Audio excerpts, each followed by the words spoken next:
ఆనంద శరణ్యని ఇంటికి తీసుకొని వస్తుంది. ఇక దాంతో ఇంట్లో వాళ్ళందరూ ఒక్కసారిగా షాక్ అవుతూ ఉంటారు.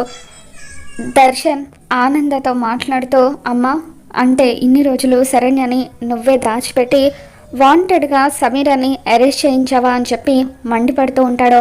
దాంతో ఆనంద దర్శన్ మీద విరుచుకుపడుతూ, రిసార్ట్లో సమీర నిన్ను ఎంతలా మ్యానిపులేట్ చేసిందో, ఏమేమి జరిగాయో మొత్తం కూడా శరణ్య నాతో చెప్పింది అని ఆనంద భైరవి అంటూ ఉంటుంది.